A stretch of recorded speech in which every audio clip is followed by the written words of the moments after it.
வணக்கம். நான் அதிகமாக என்ன பேசுறதுன்னு என்னைக்கு யோசிச்சதே இல்லை.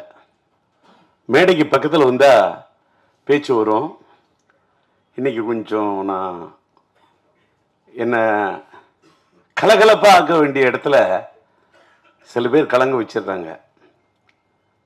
இன்னைக்கு உண்மையிலே என்னை கலங்க வைத்த என் திரையுலகத்தின் என்னுடைய சக நண்பர்கள், சக தோழர்கள், என்னோட படத்தில் பணியாற்றின, படத்தில் தான் வில்லன், நிஜ வாழ்க்கையில் என்னோட நண்பன், என்னோட தோழன் ராதாரவி. அதே மாதிரி என் படத்தில் உயிருள்ள ஒரு விஷாவில் உயிருள்ள ஒரு விஷயம் டைட்டில் வச்சேன். ஆனால் படத்துக்கு உயிர் கொடுத்த ஒரு நாயகி. அதுக்கு மேலே எனக்கு வார்த்தை கிடையாது. அப்படிப்பட்ட ஒரு பெண்ணு. அந்த அம்மா பேசுனது கொஞ்சம் என்னை டிஸ்டர்ப் பண்ணிடுச்சு. ஏன்னா என்ன சாமிக்கு மீன்லாம் சொன்னிச்சு, தகப்பன் சாமின்னு. மனிதன் குணத்தால தான் தெய்வமாக முடியும். God is great. இறைவனை மீறி இந்த உலகத்தில் எதுவுமே இல்லை. அந்த என்னால் இறைவனுடைய இடத்துக்கெல்லாம் போக முடியுமாங்கிறது அந்த இடத்துல தான் நான் ஃபீல் பண்ணேன். அதனால் நல்லி வந்ததில் ரொம்ப சந்தோஷம். அதேமாரி நான் விக்ரமன் கூப்பிட்றேன்னு சொல்லிட்டு இந்த மேடையில் என்னுடைய பிஆர்ஓவா ஒரு உயிரிழந்த ரிக்ஷா படத்தின் ஒரிஜினல் பிஆர்ஓ என்னுடைய என்னால் உருவாக்கப்பட்ட என் அன்பு தம்பி விபி மணி. விபி மணிக்கு கூட நான் ஒரு பொண்ணோட போத்தணும்னு நினைக்கக்கூடிய அளவுக்கு ஒரு அற்புதமான ஒரு கரெக்ட். என்ன ஒரு பிஆர்ஓக்கு அப்படின்னா, அதாவது பிஆர்ஓ தான் என் மெயின். ஒரு பூவோட வாசத்தை வெளியில போய் சொல்றது தென்றல். அது மாதிரி ஒரு இயக்குனரை பத்தி, ஒரு தயாரிப்பாளரை பத்தி, ஒரு கலைஞனை பத்தி வெளியில போய் எடுத்து சொல்றதே ஒரு பிஆர்ஓ தான். ப்ரொடியூசர் எப்படி ஒரு முக்கியமோ, ப்ரொடியூசர் PRODU CER ப்ரொடியூசர் போடுற மாதிரி அந்த ப்ரொடியூசருக்கு முன்னாடி இருக்கிறதே பிஆர்ஓ தான். ஒரு ப்ரொடியூசரையும் ஒரு இயக்குனரையும் ஒரு கலைஞனையும் ஒரு கதாநாயகனும் தன்னை எல்லாரையும் தூக்கி நிறுத்துறதே பிஆர்ஓ தான். அந்த பிஆர்ஓ என்னோட பிஆர்ஓ விபி மணியோட அசிஸ்டன்ட்டுங்கிறதுக்காக தான் கோவிந்தராஜ் என்ற ஒரு பையன் என்னோட பணியாற்றின பையன். அவனை கூப்பிட்டுருந்தேன். அந்த பையன் ஒரு கோயில் கும்பாபிஷேகம் பண்ணுறதுக்கு அவங்க ஊரில், சொந்த ஊரில் 7ஆம் தேதி கும்பாபிஷேகம் போகிறாரு. நான் இந்த மாதிரி கும்பாபிஷேகத்துக்கு போகிற இந்த நேரத்தில் என்ன பண்ணுறது, நான் இதே வேறு விஷயத்துக்கு வெளியூர் போகிறேன்னு ஒரு ஆள் சொல்லியிருந்தா, இல்லை கோவப்படுற பழைய டி ராஜேந்திரன்னு சிரிக்கிற அந்த ராஜேந்திரலாம் எங்கேயோ போயிட்டான். அவன்லாம் அமெரிக்கா போய் அவனை இவர் செல்லமணி சொல்கிறாரு, ராதாரவி சொல்கிறாரு. அந்த ராஜேந்திரலாம் இனிமேல் பார்க்க முடியாது. நான் வருத்தப்படுவேன், ஆதங்கப்படுவேன். ஆனால் நான் வருத்தப்படல, ஆதங்கப்படலை. ஒரு கும்பாபிஷேகத்துக்காக, ஒரு கோயிலோட விஷயத்துக்காக போகல, அந்த இறைவனை நினைத்தவன் போறான். நான் சாதாரண மனிதன், போயிட்டு வரட்டும் அப்படின்னு நினைச்சிட்டேன். ஆனா எனக்கு இந்த ஃபங்க்ஷன் நடத்துறதுக்கு யாரை கூப்பிடுறது அப்படின்னு சொல்லிட்டு அவரோட உதவியில சொன்ன. அப்ப நான் சொன்னேன், நீ உன்னோட உதவியாளர் நீ நினைக்கிற, என்னுடைய பிஆர்ஓ விபி மணியோட உதவியாளர் தான் ஒன்ன கூப்பிட்டேன். நீ உன்னோட உதவியாளர் உதயன்னு ஒரு பையனை அனுப்புறன்ற. பழைய ராஜேந்திரா இருந்தா வேற மாதிரி இருக்கும். ஆனா நீ இப்ப சொல்ற, வேணாம் என்ன விட்டுரு. நான் எனக்கு தெரிஞ்ச அத்தனை பிஆர்ஓ இருக்காங்க. பிஆர்ஓ யூனியன்ல இருக்கக்கூடிய அத்தனை பேருக்கும் என்னுடைய நன்றி. எல்லாரோடையும் எனக்கு ஒரு கார்டியல் ரிலேஷன்ஷிப் உண்டு. அப்படி இருக்குள்ள என்னோட மனசுல பெரிய இடத்தை பிடிச்ச பிலிம்னிஸ் ஆனந்தன் ஒரு மறைஞ்சிட்டாரு. அவருடைய சாதனையை யாராலையுமே செய்ய முடியாது சார். இந்த மேடையில் ஏன் இதை பதிவு பண்றேன்னா, இன்னைக்கு ஒரு உயிருள்ள விஷயம்னு ஒரு படம் 1983 மார்ச் 4 நான் டேட் வரைக்கும் சொல்றேன். ஏன்னு கேட்டாக்கா, இதை சொல்லி அப்படியே டைவர்ட் ஆயிடும். நான் MA ஹிஸ்டரி ஸ்டூடெண்ட், ஒரு gold medal student, BA gold medal. நான் எல்லாரும் என்னென்னமோ சொல்றாங்க. ராதாரவி கேளுங்க, என்னைக்காவது டயலாக் பேப்பரை எடுத்து டயலாக படிச்சு நான் பார்த்து டயலாக் சொன்னு சொல்லுங்க. இல்ல என்னுடைய படத்துல உயிரிழந்த நாயகி தங்கைக்கு ஒரு கீதன் படத்தினுடைய கீதம் காதல் எழுவதில்லை படத்தில் என்னுடைய கதாநாயகியின் தாயாக, என் கதாநாயகியுடைய தாயா நடிக்க வைக்கிறதுக்கு என் கதாநாயகி என் உயிருள்ள ஒரு படத்துக்கு உயிர் கொடுத்த நாயகி. ஆனா என் படத்துல என் வாழ்க்கை ஆனது வசந்தம். அதனால் தான் வார்த்தை வந்திருக்கிறது, ஒரு புது வசந்தம் விக்ரமன் வந்திருக்காரு. சொல்லு, இன்னைக்கு கொடி கட்டி மாடியில் இருக்கக்கூடிய மார்க்கெட்ல இருக்கக்கூடிய இயக்குநர்களை அடைச்சு வந்து என்ன பாராட்டு, அந்த பாராட்ட எதிர்பார்க்கணும் டி ராஜேந்தர் இல்லையா? என்னுடைய இது குழந்தை பாடும் தாலாட்ட சீராட்டி பாராட்டி தாளாட்டக்கூடிய ஒரு விக்ரமனையும் பார்க்கிற, ஒரு செல்வமணியை பார்க்கிற, என்னுடைய கலைப்புலி தானுவை பார்த்த, அவங்கெல்லாம் வெளியிலிருந்து வந்தவங்க. ராதாரவி என் உள்ளத்திலிருந்து வந்த நண்பன். நளினி என் படத்திலிருந்து உருவான ஒரு நாயகி, நளின நாயகி, நடன தேவகி, நாட்டிய பைரவி. சும்மா எல்லாம் ஒரு ஆர்டிஸ்ட் நான் வந்து நீ நல்லா நடிக்கிற, நீ பிரமாதமா வந்துருவ. நோ, படம் பாருங்க. 83 ரிலீஸ் ஆன படம். எல்லாரும் படத்துல அந்த படத்துல ஒரு தலை ராகத்துல ராஜேந்தர் அது பண்ணாரு இது பண்ணாரு. விக்ரமன் என்னோட ரசிகன் சார், எனக்கு தெரியும். அவரை மாதிரி ஒரு அற்புதமான ஒரு கலைஞனா அவர் எனக்கு ரசிகன், ஆனா நான் அவருக்கு ரசிகன். செல்வமணி என் படத்தை பார்த்த ரசிகன், ஆனா நான் செல்வமணிக்கு ரசிகன். நான் இன்னைக்கு வந்து என்னோட பையனோட விண்ணை தாண்டி வருவாய படத்தை பார்த்துட்டு இப்படி ஒரு காதல் கதையை நான் எடுக்கலையே, கௌதம் மேனன் இப்படி ஒரு படம் பண்ணியிருக்காருன்னு சொல்லிட்டு அப்படியே எனக்குள்ள ஒரு பெரிய தாக்கத்தை ஏற்படுத்தின மாதிரி என் மனசுல ஒரு பெரிய தாக்கத்தை எடுத்த இன்னொரு லவ் ஸ்டோரி செம்பருத்தியா. எனக்கு அன்னைக்கே செல்வமணி பிடிக்கும். கேப்டன் எனக்கு விஜயகாந்த் சார் ரொம்ப பிடிக்கும். அது செல்வமணி போல உள்ளவங்கள நாங்கள் 2 பேரும் பெரிய நண்பர். நான் இங்க கலைப்புலி தானி சொல்றாரு, அத நம்ம விஜயகாந்த் சாருக்கு வந்து நான் மியூசிக் பண்றேன்னு பாடல்கள் எழுதி இசையமைக்கணும்னு சொன்னேன். அந்த படத்துக்கு நான் இசையமைச்சதுக்கு காரணம் தானு கிடையாதியா, படத்தின் தயாரிப்பாளர் தானு. ஆனா விஜயகாந்த் சொல்றாரு, எனக்கு ராஜேந்தர் வேணும், எனக்கு ராஜேந்தரோட பாட்டு வேணும், என்னோட ராஜேந்தருடைய அந்த மியூசிக் எனக்கு வேணும், நான் அதில் ஆடணும், நான் பாடணும் அப்படின்னு என்ன நேசிச்ச ஒரு கலைஞன், ஒரு கேப்டன். நாங்கள் 2 பேரும் நண்பன். எப்பயுமே ரொம்ப நட்பு இருக்கக்கூடாது. அது கண்ணடி பட்டுற மாதிரி கல்லடி முன்னடியில் கூட தப்பு இல்லாம், கண்ணடியில் பார்த்தோம்னா எங்கள் 2 பேருக்கு அப்படி ஒரு நட்பு இருந்தது. அது ராதாரவிக்கு தெரியும். விஜயகாந்துக்காக வச்சக்கூறி தப்பாது, இந்த புலி தோக்காது அப்படின்னு இந்த பாட்டு வரிய பாடுற தானுக்கு சந்தோஷம்.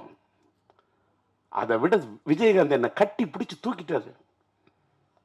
யார ஒரு ஒரு கலைஞன் நடிகன்லாம் என்பதை விட ரசிகனா இருக்கிறவன் தான் ஜெய். இன்னைக்கு நான் டி ராஜேந்தர் ஒரு பெரிய கலைஞன் எல்லாம் சொல்றாங்க. நான் பெரிய கலைஞன் என்பதை விட நான் ரசிகன், நான் அற்புதமான ரசிகன். ராதாரவி இங்க ராதாரவியை பிடிக்கிறத விட நான் வந்து மறைந்து விட்ட நடிகவேல் எம்.ஆர். ராதாவுடைய பெரிய ரசிகன். நான் பேசும்போதே, அதாவது காதல் சுகுமாரை கேட்டு பாருங்க, இல்ல சிங்கிள் பசங்கள் என்னோட பணியாற்றின ராவணனை கேட்டு பாருங்க, இல்ல நளினியை கேட்டு பாருங்க. அவரு ராதாரவி சொல்றாரு, அவரு பேசுனா பாதி பேச்சு வெட்டி பேச்சுன்னு. நான் அவரு பேசு வெட்டி பேச்சு, என் பேச்சு வெட்டு ஒண்ணு துண்டு பேச்சு. டி ராஜேந்தர் வெட்டி பேச்சு இருக்காத, வெட்டி பேசுற பேச்சு இருக்கும். யாராவது பேசுன கட்டக்கு கட்டக்கு கட்டக்கு கட்டக்கு மட்டக்குன்னு எடுத்து எழுதி வச்சு படிக்கிறதா பழக்கமே இல்லை. அப்படி பேசக்கூடிய எனக்கு இந்த படம், நான் உயிரிழந்த படத்தை வந்து ரீரிலீஸ் பண்ணோன்னு இன்னைக்கு இருக்கக்கூடியவர்கள் எல்லாம், இருக்கக்கூடிய டைரக்டர்ஸ் எல்லாம் கூப்பிட்டு எனக்கு அந்த மார்க்கெட் என்னக்கெல்லாம் இனிமேல்களும் வெளிச்சம் போட்டு, அவங்க வெளிச்சம் போட்டு இவங்க வெளிச்சம் போட்டு எனக்கு பேரு புகழ் பூமாலை பாமாலை இதெல்லாம் நான் விரும்புகிற இடத்துல இல்லை. அதெல்லாம் நான் தாண்டிட்டேன். நான் எல்லா ஸ்டேஜையும் பார்த்துட்டேன். அதை நான் செல்லுமணியை வச்சுட்டே சொல்லக்கூடாது. செல்லுமணி சொல்ற 15 நிமிஷம் தான் ரோஜாவுக்கா பேசுறேன்னு.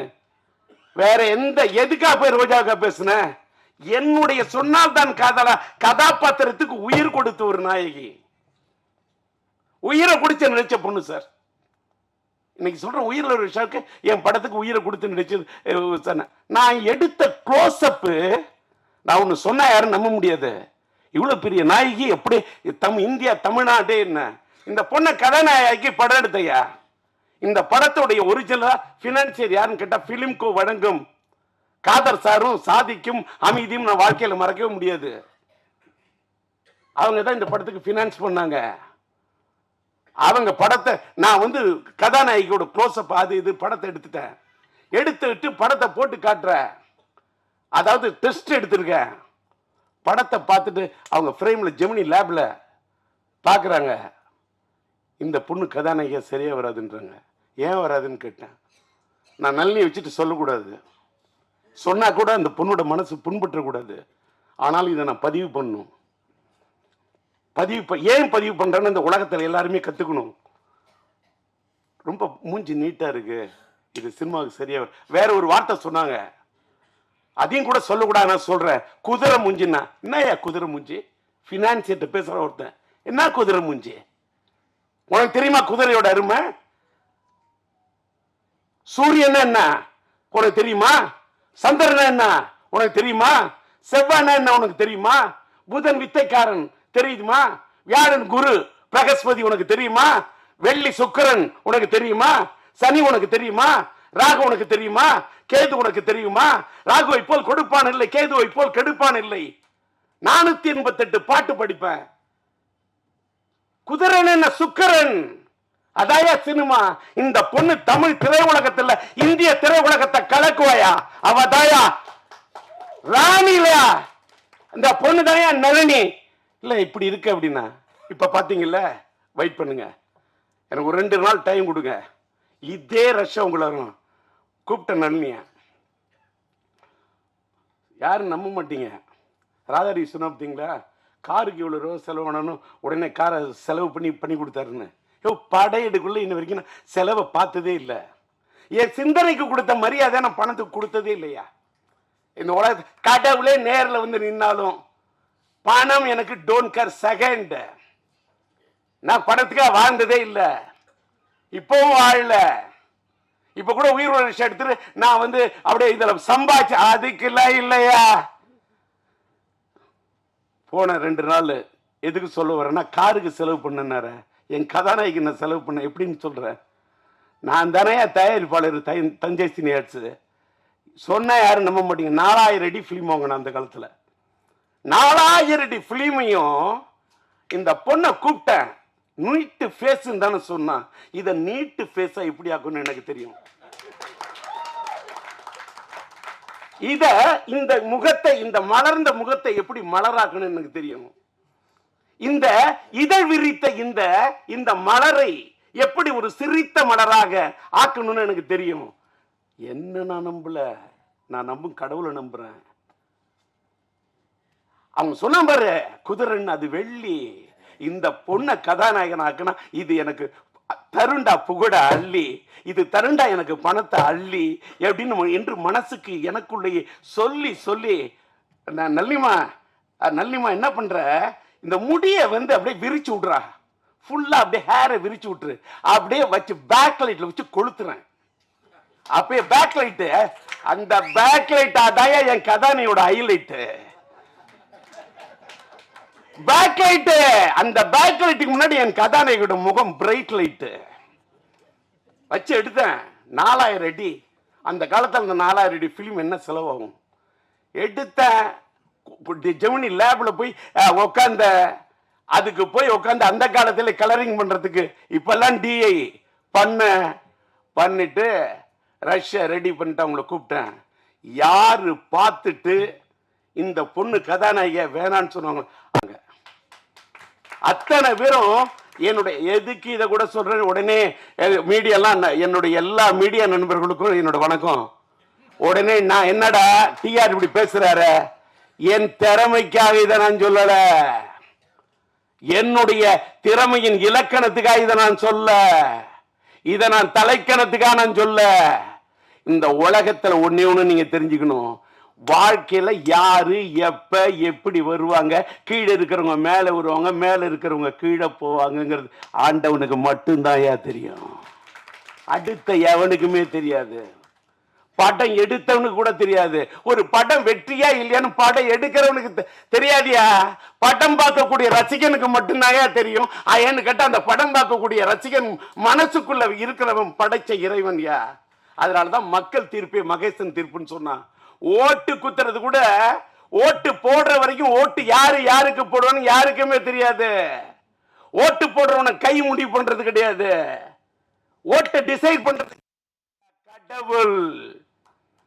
அந்த விதி, அன்னைக்கு இருக்கக்கூடிய அந்த மதி, அன்னைக்கு இருக்கக்கூடிய அந்த கதி. விதி என்று சொன்னால் விதி, மதி என்று சொன்னால் சந்திரன், கதி என்று சொன்னால் கதிரவன். இது மூணு டிசைட் பண்ணும். எதற்காக இதை சொல்கிறேன் என்று சொன்னால், என் கதாநாயகி அன்றைக்கு நான் இப்படி செலக்ட் பண்ணோன்னு அத்தனை பேர் அசந்தாங்க. அந்த செலக்ஷனை பார்த்து நாடே அசந்தது. அதான் உயிருள்ள தமிழ் அப்படி ஒரு ஹிட்டு. தெலுங்குல பிரேம சாகரம், காதல் சமுத்திரம் 2 வருஷம் தமிழ்நாட்டு மக்கள் என்ன ஆமோதிச்சாங்க, ஒத்துக்கிறேன். அதை தாண்டி அந்த ஆந்திரா மக்கள், தெலுங்கு ஆடியன்ஸ், தெலுங்கு கூட నాకు బాగా తెలుసు, తెలుగంటే నాకు బాగా ఇష్టం. 2 வருஷம் ஒரு படம். அந்த ஊர் வெற்றி விழாவுக்கு விஜயவாடா போற 1 ஏரியா. அந்த மக்களை தூக்கத்தில் நினைச்சா கூட எனக்கு மக்களா தெரியாது, தெய்வமா தெரியும்.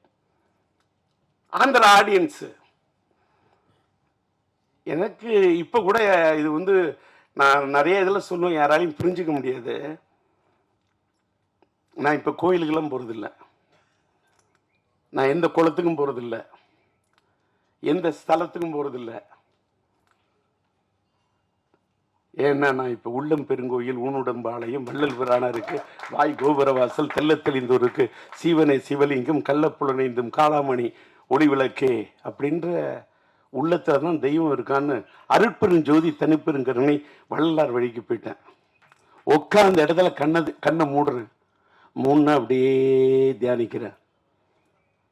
எனக்கு எதை பத்தியுமே கவலை இல்லை. என்ன அமெரிக்கா போன என்ன பாடி பறந்து வருதுன்னு எழுதிட்டான், விமானம் தான்டா பறந்து வரும், பாடி எப்படிடா பறந்து வரும். அதெல்லாம் இதெல்லாம் என்ன கேட்டா, நம்ம மறைந்த பிறகு நமக்கு என்னென்ன மலர் மாலை வைப்பாங்க, நமக்கு என்னென்ன பண்ணுவாங்க, நமக்கு சவப்பட்டி எப்படி தயார் பண்ணுவாங்கன்னு. படப்பொட்டி தயார் பண்ண எனக்கு உயிரோடு இருக்குள்ளே சவப்பொட்டி தயார் பண்ண உலகம் அது. இதை விட வார்த்தையே இல்லை. படப்பொட்டி தயார் பண்ண எனக்கு, நான் சம்பாதிச்ச பணத்தெல்லாம் பணப்பொட்டியில் கொண்டு வச்சதே இல்லையா. மேக்சிமம் படப்பொட்டியில் தான் போடுவேன். இன்னைக்கு என் ஃப்ரெண்ட் பார்க்குற நான் என்ன சம்பாதிச்சிருக்கேன்.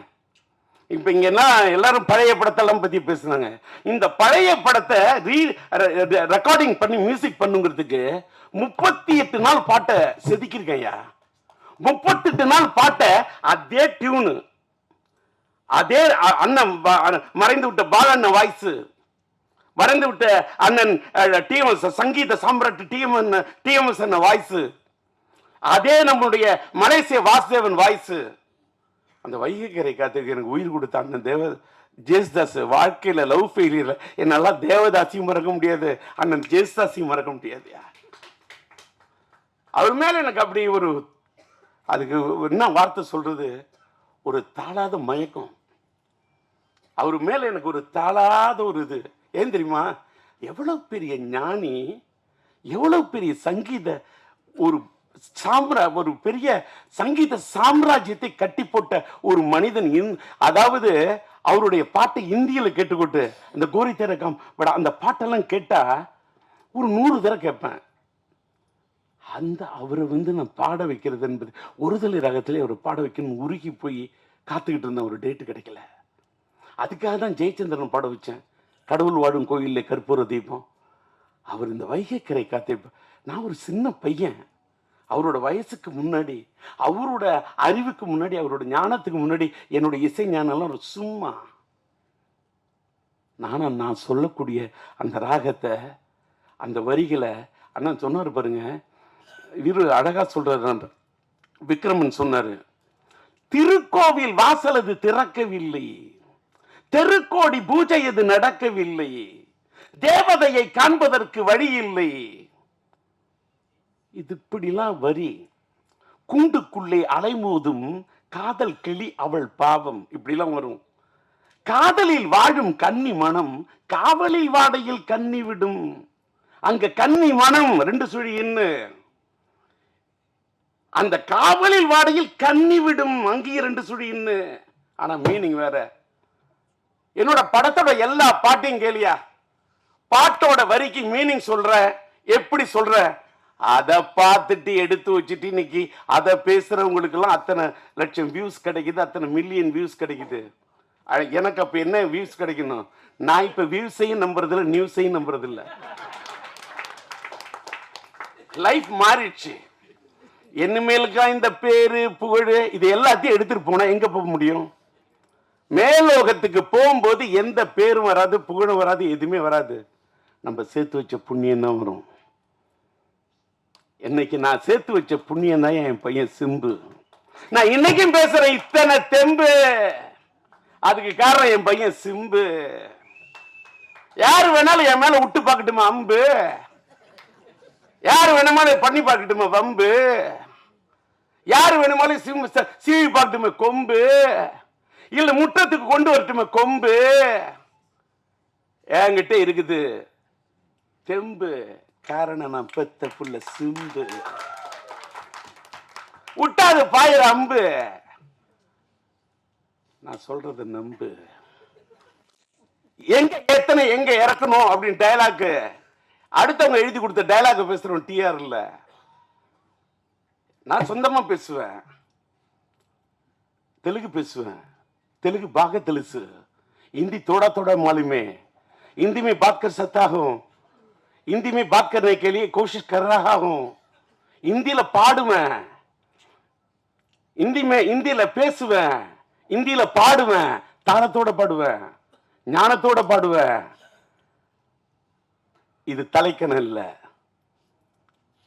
கன்னடம் ಸ್ವಲ್ಪ ಸ್ವಲ್ಪ ಗೊತ್ತು, மலையாளம் കുറച്ച് കുറച്ച് ഞാൻ மலையாளத்தை സംസാരിക്കും. எனக்கு எல்லா மொழியும் மதிப்பேன், மற்ற மொழிகளை மதிப்பேன், என் தாய்மொழியை துதிப்பேன். மற்றமெல்லாம் எனக்கு சித்தி பெரியம்மா, என்னுடைய தாய் எனக்கு அம்மா. மற்றவங்க மாதிரிலாம் எங்க அம்மா தான் அம்மா, மற்ற மொழியெல்லாம் சும்மான்னு நான் சொல்லவே மாட்டேன். ஒவ்வொரு மொழியும் அவங்கவுங்களுக்கு அம்மா. என் தாய் எனக்கு அம்மா. ரவி சொன்னார் பார்த்தீங்களா, உயிர் படத்தில் அவங்க அம்மா எப்படி வச்சாருன்னு. என் அம்மா எனக்கு முக்கியம், அதே மாதிரி அவங்கவுங்களுக்கு அவங்க அம்மா முக்கியம்.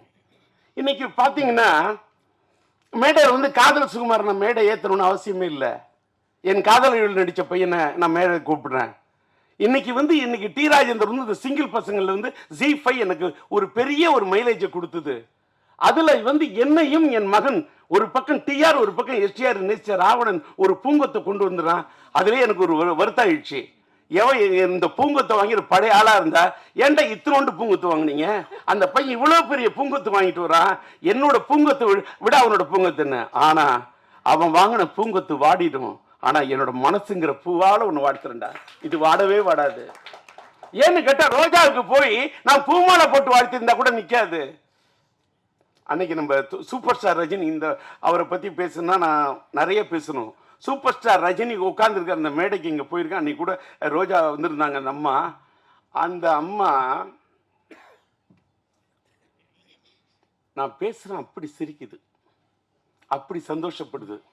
பல பொய் உண்மையை மறைச்சு சொன்ன அது நளினிமா உனக்கு இப்படி இருக்கு, நீ இந்த ராசி இந்த மேடையில் சொல்ல மாட்டேன், உடனே யாராவது ஃபோன் பண்ணி இதுதான் ஒரு ராசியா அப்படின்னு நல்ல நேரத்துக்குள்ள பாராட்டிடுவான். கெட்ட நேரங்குள்ள என் கதாநாயகி ஏதாவது சொல்லிடக்கூடாது. என்னத்துக்கு இதை சொல்றேன்னா கொஞ்சம் வாட்டர் கொடு.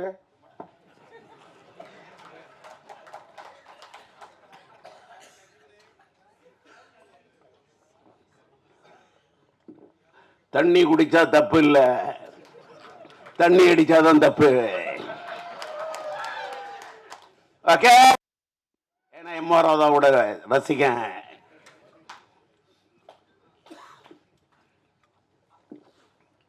எடுக்குது தாகம். டி ராஜேந்திரன் எடுத்த படம் தான் ஒரு தலை ராகம். பேசக்குள்ளேயே அவரை சோகம்.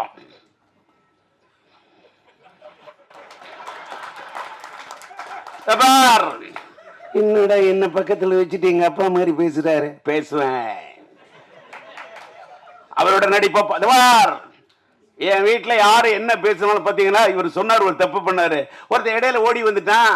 ஷார்ட் வீணை போயிடும். என் நண்பன் கஷ்டப்பட்டு அத்தனை டேக் அப்படி ரவுண்ட் டார்ல போட்டு அத்தனை டைலாக் விட்டுருக்கான். இடையில ஒருத்தர் ஓடி வந்துட்டான்னு சொன்னாங்க. மற்றவன என்ன யோசிப்பான், ரீடேக்குன்னுவான். ஏண்டா வீட்டுல ஒரு வேலைக்காரர் இருக்க மாட்டானா? வச்சுக்காய் ஷார்ட். ஓகே, ஜோட் டி ராஜேந்திர தாளம் தட்டம் பாடுவோம் பாட்டே இப்படி போடும் அடிக்கடி ரூட்டு. டி ராஜேந்திர தட்டம் பீட்டே, ராஜேந்தருக்கு தனி ரூட்டு. சும்மா இல்ல, ஒரு சினிமாவுக்கு வந்து ஒருத்தன் ஜெயிக்க முடியாதியா. சினிமாவுக்கு வர்றதுக்கு என்ன அவ்வளவு செதுக்கியிருக்கேன், கஷ்டப்பட்டு இருக்கேன். இப்ப இந்த மேடையில் நான் உட்காந்துருக்கேன். என்னோட டிஸ்ட்ரிபியூஷன் இப்ப சொன்ன என்னோட படத்துக்கு பிலிம் கோ காதர் தான் இது பண்ணாங்க. என்னோட முதல் படத்தில் என்ன உருவாக்குனது இஎம் இப்ராஹிம். அதனாலதான் இன்னும் என்னோட பாதி நண்பர்கள் முஸ்லிம்ஸ் தான். இன்னைக்கு ஃபாரூக் பிக்சர்ஸ்னு என்னோட ஒரு தயாரிப்பாளர் அவருக்கு வந்திருக்காரு. என்னை வச்சு படம் எடுக்கணும் அப்படின்றது அவருடைய ஒரு இது. அவரு கூட ஒரு பொன்னாடை எடுத்து போய் போத்தணும். என்ன இதே மாதிரி ஒரு டிஸ்ட்ரிபியூஷன் என்னோட அசோசியேஷன்ல இருந்த ஸ்ரீராம் இங்க வந்திருக்காரு. அதே மாதிரி வந்து நன்றி. பொன்னாடை தானே கேட்குறேன், என்ன பொண்ணுல செஞ்ச ஆடையா கேட்குறேன். அதனால இப்படி வந்து வாழ்க்கையில வந்து என்னோட வாழ்க்கையில் என்ன ஒரு டீ வாங்கி கொடுத்தவங்க கூட நான் லைஃப்ல மறக்க மாட்டேன். அதே மாதிரி நான் என்னுடைய பத்திரிகையாளர்கள் மீடியா நண்பர்களை பத்தி வாங்க. அதாவது நான் இப்ப இப்படி இவ்வளவு என்னடா இவ்வளவு ஒரு இதா பேசுறேனே அப்படின்னு சில பேர் நினைப்பாங்க. நான் அப்படி பண்ணிட்டேன் இப்படி பண்ணிட்டேன் அதெல்லாம் சொல்றதை விட இந்த மீடியா நம்ம இங்க வந்தேன் பார்க்குறேன். நம்ம தினத்தந்தி பழனிக்குமார், ஒரு பக்கம் விபி மணியை பார்த்துட்டேன், ஒரு பக்கம் தேவராஜை பார்த்துட்டேன், என்னோட மக்கள் கொள்ற ராம்ஜியை பார்க்குறேன், நம்முடைய தேவி செந்தில பார்க்குறேன். எனக்கு அப்படியே என்ன ஃப்ளாஷ்பேக்கியா. என்னுடைய பத்திரிகை உலகத்து நண்பர்கள் யாரையும் பத்திரிகைக்காரன் நினைச்சதே கிடையாது. நான் என்ன சினிமாக்காரனா அவனை பத்திரிகைக்காரன் பிரிச்சு பார்த்ததே இல்லை. நாங்களும் ஒரே இது வந்து ஒப்புக்காக சொல்றது இல்லை. ரியாஸை பார்க்குறேன், பிஆர்ஓ சந்தோஷப்படுறேன், கிளாமர் சத்யாவை பார்க்குறேன் சந்தோஷப்படுறேன். எல்லாரும் என்னோட கேரக்டர் என்னன்னா எல்லாரும் சொல்லுவாங்க, இவர் ரொம்ப கோவக்காரு, இவர் அது இதெல்லாம். ஒரு காலத்தில் நான் கோபமாக இருந்ததுலாம் உண்மைதான், நான் இல்லைன்னா சொல்ல. அந்த கோவம்லாம் இந்த கோவத்தெல்லாம் விட்டுட்டு இப்போ அப்படியே இன்னொன்று நான் எல்லாரும் சொன்னேன். காதல் சுகுமார் கூட தெரியும், ராதா ரவிக்கு தெரியும். எல்லாரும் என்ன நினைக்கிறேன், நான் சீரியஸாக படம் எடுக்கிற டைரக்டர் மட்டும்தான் தெரியும். நான் என் படத்தில் அவ்வளவு காமெடி சீன் எடுப்பேன். என் காமெடி சீன் எடுக்கல கவுண்டர் சிரிப்பாரு, ராதாரவி சிரிப்பாரு, காதல் சுகுமார் சிரிப்பான், கவுண்டமணி என்ன சிரிப்பாரு, சந்தானம் சிரிப்பாரு, எல்லாருமே சிரிப்பாங்க, ரசிப்பாங்க. நல்லி கூட ரசிக்கும், சிரிக்கும். ஆனா படத்தை ஃபைனல் பண்ணும்போது எனக்கு ஃபுட்டேஜ் ப்ராப்ளம், காமெடி சீன்ஸ் எல்லாம் தூக்கிட்டு ஒரு ரியல் என்ன அதை அந்த காமெடி சீன் எடுத்தப்ப சிரிச்சேன்னா அந்த காமெடி சீன் ஃபுட்டேஜில் தூக்கணும்னு உட்காந்து அழுவேன். இதுதான் என்னோட உண்மையான கேரக்டர். ஆனா இன்னைக்கு இனிமேலாம் அழுகுற மாதிரிலாம் படம் எடுக்கிறத விட இப்ப காதல் படம் எடுக்க போறேன். அந்த காதல் படம் 50% காதல், 50% காமெடி. காமெடியை தான் எடுக்கணும். ஏன் தெரியுமா? லைஃப் ஃபுல்லா எல்லாருக்கும் ஸ்ட்ரெஸ், எல்லா பேரும் டென்ஷன்ல வாழறான், போனையே ட்ரோல் பண்ணிட்டு இருக்கான். நான் டிஆர் வந்திருக்கேன், வந்துட்டு போ. நான் எஸ்டிஆரோட அப்பா. எஸ்டிஆர் எங்க இருக்காரு? ஏதோ பக்கத்துல பின்னாடி எங்க இருக்காரு எங்க இருக்காரு அப்படி இருக்கான் வாழ்க்கையில. ஏன்னு கேட்டா அப்பா மதிக்க மாட்டேங்கிறான், அம்மா மதிக்க மாட்டேங்கிறான், சொந்தக்காரன் மதிக்க மாட்டேங்கிறான், லவ் பண்ற பொண்ணையும் மதிக்க மாட்டேங்கிறான். ஏன்னு கேட்டா இன்ஸ்டாகிராம்ல இருக்கிற அதை விட அழகா இருக்கலாம். அட என்னையா உலகம் இது. இன்னைக்கு நான் சொல்றேன் சார், இன்னைக்கு இந்த மேடையில் நான் பேசுறேன். வேகமா ஆதங்கப்பட்டு ரொம்ப இது பட்டிலாம் வேகமா பேசிக்கிட்டு இருக்கேன். உள்ளுக்குள்ள எனக்கு ஒரு ஃபீலிங்கு, உணர்ச்சி வசப்பட்டு பேசிடாதீங்க, மென்மையா பேசுங்க. தன்மையா பேசுங்க அப்படின்னு என் வீட்டில் என் உஷா சொல்லி என் மனைவி சொல்லி அனுப்புறாங்க. அப்பா நீங்க மென்மையா பேசுங்க என் பொண்ணு இலக்கியா சொல்லி அனுப்புது. அப்போ எப்படிப்பா பேச போற, நல்ல கரெக்டாக பேசுப்பா அப்படின்னு அமெரிக்காவிலேருந்து என் பையன் பேசுகிறான், சிலம்பரசன் பேசுகிறான், சின்ன பையன் பேசுகிறான். நான் இங்கே வந்து பேசுனால அதனால ஒரு மாறி அப்படி சரி கலக்கலன்னு பேசுவோம் தான் வந்தேன். என்னை கண்ணீர் விட வைக்கிது இந்த நளினி. நான் உனக்கு என்ன படத்தில் தான் உன்னை நான் அழ வச்சேன், நிஜ வாழ்க்கையில் மேடையில் வந்து என்ன அழ வைக்கிறதுக்கா நீ வர? இல்லை இல்லை தப்பா எடுத்துக்காத. ஏதோ என்ன கேட்டாக்கா, என் வாழ்க்கையில் என் மனைவி உயிருள்ள வரை விஷயம்னா நான் கல்யாணம் ஆன பிறகு எடுத்த படம்யா. அதாவது இப்ப பாரு, நம்ம செல்வமணி பத்தி சொன்னா நான் உயிருள்ள ஒரு விஷயம் சொல்றேன்ல, அவரோட படத்துல பிடிச்ச எனக்கு செம்பருத்தி. ஏன் தெரியுமா? ஒரு காதல் கதை செம்பருத்தி. அவர் நெஞ்சத்தில் நின்றது ஒருத்தி, அவரை காதலித்தார் மனதில் நிறுத்தி. அதாயா செம்பருத்தி. என்னன்னா என் வாழ்க்கையில் உயிர் உள்ள ஒரு விஷயம் டைட்டில் வச்சேன், கல்யாணம் பண்ண படம் சூப்பர் ஹிட். கரம் பிடித்த மனைவி வந்த நேரம் அந்த படம் சூப்பர் ஹிட்.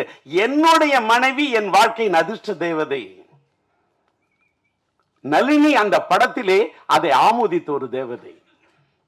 இதான் உண்மை. என் மனைவி அவள் தான் உயிர் உள்ளவரை விஷா, என் வாழ்க்கையின் அதிர்ஷ்ட தேவதை. இந்த படம் உயிருள்ள ஒரு விஷயம் என் வாழ்க்கையில் வந்து ஒரு அதிர்ஷ்ட தேவதை சார். 1983 மார்ச் 4 4 ரிலீஸ் பண்ண. இங்க ராதாரி சொன்னாரு, ராஜேந்தர் டைம்லாம் பார்ப்ப இது பண்ண. இந்த படம் கூட நான் ஏப்ரல் 14 காதலர் தினம், காதல் மனம் வந்தாட காதலர் தினம் கொண்டாட அப்படின்னு பாட்டு போட்டு இது பண்ணி காமிச்சேன். ஆனா ஏப்ரல் 14 நான் அந்த காதலர் தினத்தை விட நான் தேடின தேதி என்னன்னா பிப்ரவரி 4. அதுதான் மைதில் என்னை காதலி. மார்ச் 4 அதான் உயிருள்ள ரிலீஸ் ஆன நாள். அந்த நாள் எனக்கு பிடிக்கும். என் மனைவி பிறந்த நாள் 22, அது கூட்டின நாள். எனக்கு நாளை பிடிக்கும்.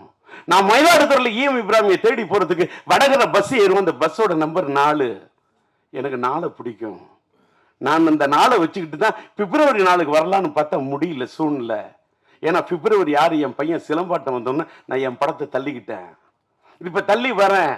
இப்ப பிப்ரவரி 13 நீங்க டிசைட் பண்றது கூட ரீசன் அன்னைக்கு சொன்ன மாதிரி ஒரு வேளை தம்பி விஜய் சாரோட படம் வந்ததுன்னா கூட நான் படத்தை தள்ளி போவேன்னு சொன்னேன். எல்லாரும் தப்பா எதுக்கு சொல்றேன்னா, இன்னைக்கு முன்ன நீங்க நினைக்கிற காலத்து சினிமாலாம் இன்னைக்கு இல்ல.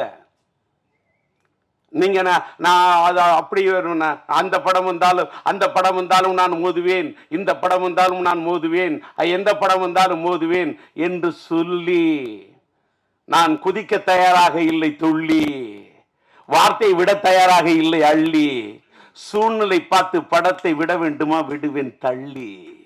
இதுதான் இன்னைய ராஜேந்தர். முன்னெல்லாம் சத்திரியன் ராஜேந்தர், இன்னைக்கெல்லாம் சாணக்கியன் ராஜேந்தர். இப்ப என்னடா இது அது பேசல இது பேசல, பாலிடிக்ஸ் பேசல, இந்த புலி பதுங்குது.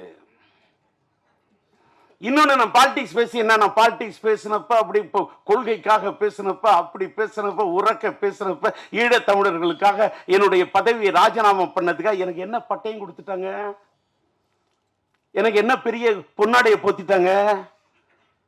அதெல்லாம் சும்மா.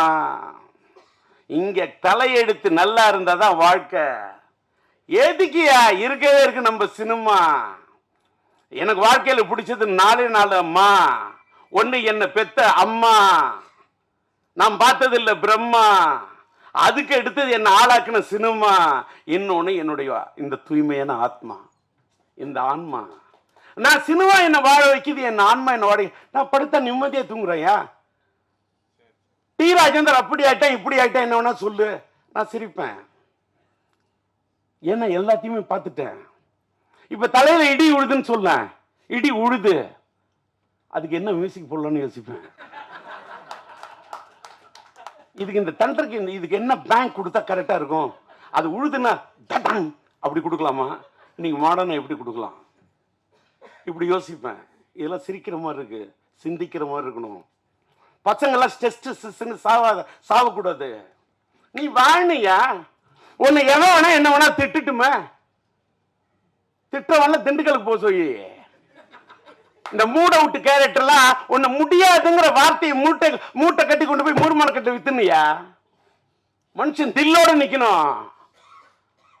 டீராஜ் தில்லு. என்ன பார்த்துட்டு வாழ்க்கையில துணிஞ்சு நில்லு. இந்த மோட்டிவேட் பண்றது இது வார்த்தையே தெரியும். என்ன பார்த்துட்டு இளைஞர்களா நம்ம மீடியாவே இதை போடுங்க. வேற எதை போடுறீங்களோ இல்லை இதை போடுங்க. இன்னைக்கு நான் இந்த செயின்ட் ஜெயபால் படத்தை கதாபாத்திரத்தை நடிச்சு நான் நிக்கிறேன்னு காரணம் என்ன காரணம்? எனக்கு பிடிச்ச நடிகர் சூப்பர் ஸ்டார் ரஜினியா. எனக்கு தெரியும் அவர் ஸ்டைல் எனக்கு பிடிக்கும், அவரோட பாணி எனக்கு பிடிக்கும். இந்த இந்த இந்த செயின்ட் ஜெயபால் கதாபாத்திரத்தை நான் உருவாக்குனது ரஜினிக்கு தான். அவருக்காக தான் டெய்லர் அப்படி பண்ண. 1 2 3 என்னைக்க ஒப்பம் பேர சொல்லிக்க இந்த வாங்கிக்க. ரஜினின்னா அந்த ஸ்டைல வேற. ஆலை இல்லாத பூவுக்கு இழுப்பம்பூ சக்கரன்ற மாதிரி சூழ்நிலை காரணமா அண்ணன் ரஜினி சாருடைய அவர் என் படத்தில் நடிக்க விரும்பினாரு, கதையை கேட்டாரு, பாட்டு. ரஜினி நடந்தா அதுக்கு நான் மியூசிக் போட்டிருந்தா எப்படி இருக்கணும் கற்பனை பண்ணு. அசஞ்சா எப்படி இருக்கும்? நின்னா மியூசிக்கு, குனிஞ்சா மியூசிக்கு, அசஞ்சா மியூசிக்கு, நடந்தா மியூசிக்கு. நாடே அப்படி அடிப்பையா, அப்படி பாடுவையா? கூலியில போய் ஒரு பிட்டு பண்ணதுக்கு நாடு தாங்கல. நேற்று ஒரு கல்யாண வீட்டுக்கு போறேன் அப்படின்னா டூ டக்கா டுவு டுவு டூ டக்கா டக்க டூ டக்கா டுவு டுவு டூ டக்கா தட்டுறான். என்ன பண்ணுவேன்? என்ன எதுக்கா சொல்ல உடனே இவர் என்ன பெரிய இவரா? அப்படி நான் பெரிய இவரெல்லாம் இல்லை, ஏஐ வச்சுலாம் பாடல, ஒரிஜினலா பாடுறேன். அங்க ஏஐ பிஆர் பண்ணாது இயற்கை. இங்க தாளம் கூட என் கை.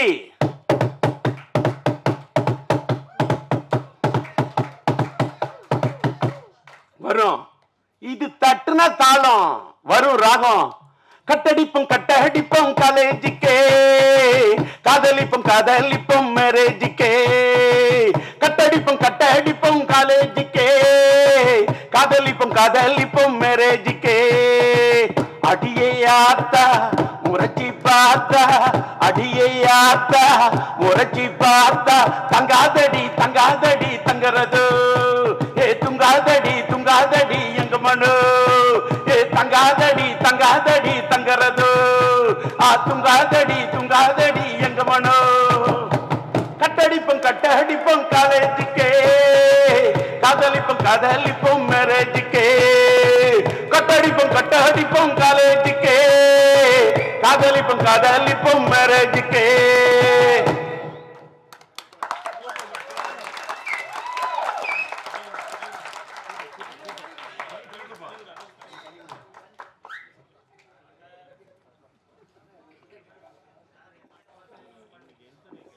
என்ன எனர்ஜின்னு கண்ணு வைக்காத. என்ன என்ன எனர்ஜி சொல்லட்டுமா? ஐயோ, என்ன எனர்ஜின்னு இப்ப சொல்றேன். தலைக்கணல்ல காலேஜில் இந்த மாதிரி ட்ரம் அடிச்சேன், இந்த மாதிரி டேபிள்ல தாளம் அடிச்சேன். கூட இருக்க அத்தனை பேரும் தம் அடிச்சேன்யா, நான் தம் அடிக்கலையா? உடனே நீங்க நினைப்பீங்க என்னடா இவன் தம் அடிக்கலையே, இவன் நல்லவங்கிறதுக்கா?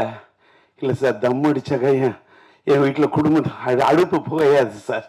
என் வாயில நெருப்பு புகைங்க, எங்கள் வீட்டில் அடுப்பு புகையாது சார். எங்கள் அம்மா எனக்கு கஷ்டப்பட்டு ஒரு டிஃபன் பாக்ஸில் கொடுத்த தயிர் சாதத்தை எலுமிச்சை சுரி சாப்பிட்டு படித்து ஒரு கோல்டு மெடல் வாங்கணும்னு நினச்ச ஒரு ஸ்டூடெண்டால என்னால் தம் அடிக்க முடியாதையா? இன்னைக்கு இவ்வளவு எல்லாம் இவருக்கு என்ன எனர்ஜின்றீங்க? நான் அன்னைக்கு வாழ்க்கையில் தம்மு தொட்டதே கிடையாது.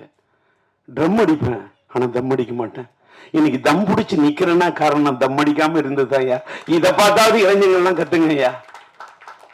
என் பையன் நடிச்ச படம் தம்மா இருக்கலாம், ஆனா டிஆர் தம் அடிக்க மாட்டேன். அவன் நடிச்ச படம் தம்மு, அந்த தம்மு வேற. அவனும் இன்னைக்கு தம்மோட தான் நிக்கிறான். நான் சொல்றது வேற தம்மு, அதாவது காதல் சுகுமார். நான் சொல்றது வேற தம்மு. அதை நீ வேற மாத்த கூடாது. இன்னொன்னு என்னடா டிஆர் ரொம்ப கலகலப்பா பேசுனா, ஐயோ போகும்போது எதே எடுத்துட்டு போகிறோம் வந்தாங்க மீடியா அங்கேருந்து வந்தோன்னு அங்கேருந்து வந்தார் பழனிக்குமார் சொல்றாரு, இன்னைக்கு அன்னைக்கு பேசுனது சூப்பர், அதை விட இன்னைக்கு நல்லா பேசணும். அப்படியே சும்மா டல்லா நான் இந்த படத்துக்கு வந்திருக்கின்றேன். இந்த படம் ஒரு 380 நாள் ஓடி. எப்படா 3 நாள் ஓடுறதுக்கு கஷ்டம். வெள்ளி சனி ஞாயிறுக்கே அவன் முக்கிக்கிட்டு கிடக்குறான். இதுல 350 நாள். இந்த அல்வா கொடுக்கறதுலாம் எனக்கிட்ட நடக்காது. நான் அதெல்லாம் நம்பவே மாட்டேன். நான் கனவு ஒரு பணத்தை யாராவது என் கையில கொடுத்தாங்க, அந்த படத்தை எனக்கு கிள்ளி பார்ப்பேன், இது ஒரிஜினல் டூப்பான்னு. நான் எதுவுமே நம்ப மாட்டேன். ஒரு பொண்ணு நான் ஒன்னு விரும்புறேன்னு சொன்னாலும் நம்ப மாட்டேன். அவ பொண்ணு விரும்புறன்னு சொல்ற அவளுடைய இதழில் சொல்லக்கூடிய வார்த்தையை விட அவ கண்ணு சொல்லு, அதான் என் காதல். இன்னைக்கு லவ் ஸ்டோரி இப்படி எடுக்கிறேன்னா எப்படி எடுக்கிறேன்? ஒரு பொண்ணோட கண்ணை புரிஞ்சிக்க முடியாத ஒன்னால ஒரு பொண்ணை எப்படியா புரிஞ்சுக்க முடியும்? ஒரு பொண்ணோட அத வார்த்தையால சொல்ல முடியாத அத்தனையும் பார்வை சொல்றியா, அதான் என் காதல். அதனாலதான் சொன்னால்தான் காதலா, சொல்லாமலே பாடலா, சொல்லாம தானே இந்த மனசு தவிக்குது. மனசு தவி டி ராஜேந்தர் சும்மாலாம் ஜெயிச்சு இல்ல, சும்மாலாம் நின்று இல்ல. இங்க தேவராஜ் பாக்குறாரு, நான் என்னுடைய பத்திரிகை நண்பர்கள் அத்தனை பேர், நம்மளுடைய தேவி செந்தில் பாக்குறாரு, அத்தனை பத்திரிகை அத்தனை நண்பர்களுக்கு என்னோட நன்றி. இப்ப நான் பேர் சொல்லணும்னு வச்சுக்க, கமலா தியேட்டர் ரமேஷை சொல்லலாமா, ஸ்ரீராம சொல்லலாமா, நம்ம இவரை சொல்லலாமா, யாரையோ சொல்லணும், யாரையோ பாராட்டணும். ஒன்னேன்னு எனக்கு இன்னைக்கு வந்ததுல என் படத்தை பத்தி நான் பேசுறதை விட இப்ப செல்லுமணி பேசினார் பாருங்க, அவரோட கேப்டன் பிரகவர் பார்த்து நான் தலை சுத்தினேன். நான் புது வசந்தம் பார்த்துட்டு அப்படி என்னுடைய என் படத்தில் நடிச்ச தங்கை கோரிக்கையில் நல்லியோட நடிச்ச ஆனந்த் பாபு அப்படி அற்புதமா பயன்படுத்தினான் இந்த மனுஷன். எனக்கு அடுத்தவங்க படத்தை அப்படி ரசிப்பேன். நான் யாரை பார்த்தும் பொறாமப்பட்டதே இல்லை, யாரை பார்த்துமே பொறாமப்பட்டது இல்லை. சூப்பர் ஸ்டார் ரஜினி சாரை பார்த்தே நான் பொறாமப்பட மாட்டேன். ஏன்னா என்ன கேட்டா, என்ன வாழ்க்கையில என்னுடைய டயலாக்க, என் ஸ்டைல, என்னோட பாவத்தை, என்னுடைய நடைய, என்னுடைய உடைய, என்னுடைய பாவனைய அப்படி தட்டி கொடுத்த ஒரு கலைஞன். ஆனா ஒண்ணு, அந்த காட்சிட்டு எனக்கு தான் கொடுத்தாரு. அவரோட படத்தை ஒரு பெரிய தயாரிப்பு நிறுவனம் தான் பண்ணணும் நான் அப்படின்னு சொன்னாரு. என்னால நான் தயாரிக்கிறது உங்களை டைரக்ஷன் கேட்கிறேன். நான் ராஜீவ் டைரக்ட் பண்ணாலும் அவ்வளவு ரூபா சம்பளம், ரஜினி சார் டைரக்ட் பண்ண அவ்வளவு சொன்னேன். நான் தயாரிச்சா இன்னைக்கு என்னோட பிரச்சனை தீர்வு ரஜினி இல்லை, நான் பெரிய கம்பெனியில் மட்டும்தான் நடிக்கிறது, கொள்கையா வச்சுருது ராஜேந்தர், தப்பா எடுத்துக்காதுன்னு. அப்ப நான் சொன்னேன், ஓகே தலைவா, நண்பா, நான் ஒரு பெரிய தயாரிப்பாளர் ஆன பிறகு, தயாரிப்பு நிறுவனம் ஆன பிறகு நான் வரேன்னு சொல்லிட்டு வந்தேன். வந்துட்டு நான் ரஜினி வச்சு படம் எடுக்கல, ரஜினியோட பிளட் ஸ்டோன் டிஸ்ட்ரிபியூட்டராக வாங்கினேன், ரஜினியோட ராஜாதி ராஜா படத்தை ரிலீஸ் பண்ணேன். என்ன சில ரஜினி படம் இப்படி கலெக்ட் பண்ணி காமிச்சேன். எனக்கு எது பிடிக்குதோ, பிடிச்சா பிடிச்சது தான், பிடிக்கலன்னா பிடிக்கல தான். எதுக்காக சொல்றோம்னா, ரஜினி சார் இந்த படத்தில் நடிச்சிருந்தா, இந்த செயின் ஜெயபால் வருகிறார், அவரு செயின் சுத்தி இருந்தா, அந்த செயின் சுத்துறதுக்கே தலை ஜனங்க சுத்த வைக்கிற மாதிரி செயின் ஜெயபால். அவருக்கு ஒரு ஸ்டைல், அந்த ஸ்டைல் நான் வைக்கவே இல்லை, அவரு ஸ்டைல் நான் பண்ணவே இல்லை. அவரோட ஸ்டைல் நான் பண்ணி காட்டினா இன்னைக்கு அதுதான் உங்களுக்கு டாக் ஆஃப் த டவுன் ஆகும். அதை நான் பண்ண மாட்டேன், நான் பண்ணல, நான் ஏன் பாணியில் பண்ணேன், எனக்குன்னு ஒரு ஸ்டைல் வகுத்துக்கிட்டேன். ஆனா இன்னைக்கு நான் ஒரு பெரிய ஆளாகி செயின் ஜெய்பால் கதாபாத்திரத்தில் நடிச்சு நான் இவ்வளவு பெரிய ஒரு நடிகனா ஆகி நான் டைரக்ட் பண்றது தான் ஏன் வந்தேன். எனக்கு பிஹைண்ட் த ஸ்கிரீன் விற்கிற மாதிரி டைரக்ட் பண்ணும், செல்லுமணி மாதிரி டைரக்ட் பண்ணும். நான் உணர்ச்சி வசப்படக்கூடிய கலைஞர், எல்லாரும் நடிக்க, எனக்கு காதல் சும்மா நடிக்க வைக்கணும், சந்தானத்தை நடிக்க வைக்கணும், கூல் சுரேஷை நடிக்க வைக்கணும், ராவணனை பேச வைக்கணும், நளினியை பேச வைக்கணும், ஜீவிதாவை பேச வைக்கணும், ரூபாவை பேச வைக்கணும், அப்படின்னா எல்லாரையும் நடிக்க வைக்கணும், நான் டைரக்ட் பண்ணும். அதான் வந்தேன். என்னோட சூழ்நிலை வேற வழி இல்லை. ரஜினி சார் இது மிஸ் ஆனோட நடிகனான அவரு கொடுத்த பாதையில தான் நான் இவ்வளவு பெரிய ஆளாயிட்டேன். அவர் அன்னைக்கு நடிச்சிருந்தா வேற விஷயம், நான் பெரிய டைரக்டர் ஆயிருப்பேன். இன்னைக்கு என் கையில இத்தனை 1000 கோடி இருந்திருக்கும், நான் இங்க நிக்க மாட்டேன், தேர்தல் காலத்தில் நிற்பேன். என்கிட்ட இன்னைக்கு இல்ல 500 கோடி 1000 கோடி, என்கிட்ட இருக்கிறது ஒன்லி தாடி. ஆனா இது இல்ல, வெறும் தாடி. பஞ்சு டைலாக்கா வருது. இந்த அம்மா கவிதா மேடையில் பேசுன்னு சொன்னா, தமிழ் நடையோட பேசுனுச்சு, முந்தான சிலம்பாட்டத்தில் பேசுனுச்சு. வேற யாரை காம்பியர் கொடுன, சிங்காரவேலு என் நண்பன் சிங்காரவேலும் டைமண்ட் பாமோ, அந்த அம்மா கவிதா பேசணும், அந்த அம்மா பேசிட்டியா? அந்த அம்மாவுடைய அந்த தமிழ் என்ன கேட்டால், அந்த பொண்ணு தஞ்சாவூர் பொண்ணு தஞ்சாவூர் பொண்ணு வந்து தஞ்சை சீனியர்ஸுக்கு படத்துக்கு பேசாம எந்த படத்துக்கு பேசாம போயிட்டு வந்துட்டேன். ஒரே டயலாக். அந்த பொண்ணு பின்னாடி இன்னைக்கு சிரிக்குதா இல்ல இவர் தப்பா சொல்றாரான்னு எனக்கு தெரியாது, அதை பத்தி கவலையே கிடையாது. அந்த அம்மா தஞ்சாவூர்னு நினைக்கிறேன்னா ஓகே பாருங்க, தினமலர் அது அது ஒரு பத்திரிகையில் வேலை செய்யக்கூடிய காலகட்டத்தில் அந்த அம்மா என்னோட ஊர் எதுன்னு சொன்ன ஒரு 4 கேள்வி கண்ண தஞ்சாவூர்னு சொன்னுச்சு. ஒரு 4 கேள்வி கூட கேட்டுக்கொண்டேன். எனக்கு ஊர்னா எனக்கு அது மேல ஒரு பெரிய இது. என் தஞ்சை அவன் தன்னோட பேரை யாரு வைப்பான், தன்னுடைய கம்பெனிக்கு பேர் வந்து அப்படின்னு என் கையில ரோஜா இல்லாட்டா கூட அப்படியே நல்லா இருக்கட்டும். அதனாலதான் போய் ரோஜாவுடைய இந்த பாராட்டு விழாவை போய் பேசுனேன். பாரியா, எனக்கு நடிக்க தெரியாதியா, தரையில நடிக்க தெரியவே தெரியாது, திரையில மட்டும்தான். இப்படி ஒரு சேஞ்ச் ஜெய்பால் கதாபாத்திரம் நடிக்கிறேன்னா, அதே மாதிரி என்னுடைய படத்தில் நடிச்ச ஆக்டர்ஸ் ஒரு சின்ன ஒரே ஒரு ஒரு எங்க என் தங்க கல்யாணி படத்தில் ஒரு பெல் திருற சின்ன தான் வந்தாரு வடிவேலு. எனக்கு வடிவேலுன்னா பிடிக்குங்க. வடிவேலு நான் ஃபர்ஸ்ட் ஷாட்டில் நடிக்க வச்சேன். இன்னைக்கு வரைக்கும் அந்த பையன் நன்றியோடு என்ன நினைவு கூறக்கூடிய வடிவேலு. காதல் சுகுமாருக்கு என் மேல ஒரு தாளாத காதல்ங்கிற அளவுக்கு என் மேல பற்றா இருக்கான். ஒரு ராவணனா எஸ்டிஆர்னா டிஆர்னா உயிரை விடுறான். என்ன விரும்புறவங்கள நான் விரும்புவேன்.